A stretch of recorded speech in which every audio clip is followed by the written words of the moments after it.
ఇంకా ఎవరైతే current bill కట్టలేదో వారు చాలా ఇబ్బంది పడతారండి. ఎందుకు అంటే మీరు కరెంటు బిల్ కట్టలేదంటే మీకు రూ. 100 ఫైన్ వేయటం జరుగుతుంది. ఇంకా మీ ఇంటికి వచ్చే విద్యుత్ సరఫరాని ఆపివేయటం జరుగుతుందండి. ఈ నెల కట్టకపోతే వచ్చే నెల విద్యుత్ సరఫరా అనేది మీకు కట్ చేయడం జరుగుతుందండి. సింపుల్‌గా ఈజీ వేలో ఫోన్‌పేలో ఎలా కట్టాలో మీకు క్లియర్‌గా చూపిస్తానండి. ఓకే. మనం ఇప్పుడు ఫోన్‌పేని ఓపెన్ చేసి ఎలా కట్టాలో మీకు క్లియర్‌గా చూపిస్తా అండి. ఫోన్‌పే ఓపెన్ చేయంగానే బల్బ్ గుర్తు ఉంది కదండీ!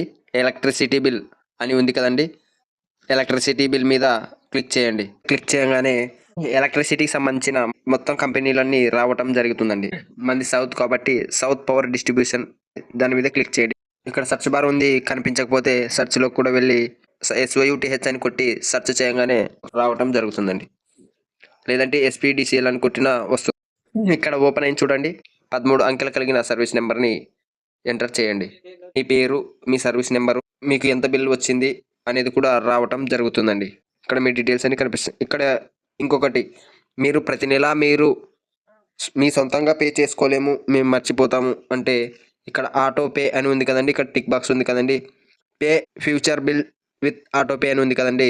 దాని మీద క్లిక్ చేస్తే ప్రతి నెల నీకు ఎటువంటి ఇబ్బంది లేకుండగా ప్రతి నెల పే కావటం జరుగుతుందండి. ఆ pay and set auto pay అని ఉంది. ఇక్కడ కింద కూడా చూపిస్తుంది కదండీ! దాని మీద క్లిక్ చేయంగానే ప్రతి నెల డిఫాల్ట్‌గా కట్ కావడం జరుగుతుంది. లేదు నాకు వద్దు, నా సొంతంది కాదు అనుకుంటే ఆటో పే మీద టిక్ తీసేసి ప్రొసీడ్ టు పే అని దాని మీద క్లిక్ చేసేస్తే ఆ నెల మాత్రమే నీ బిల్ అనేది కట్ కావడం జరుగుతుంది.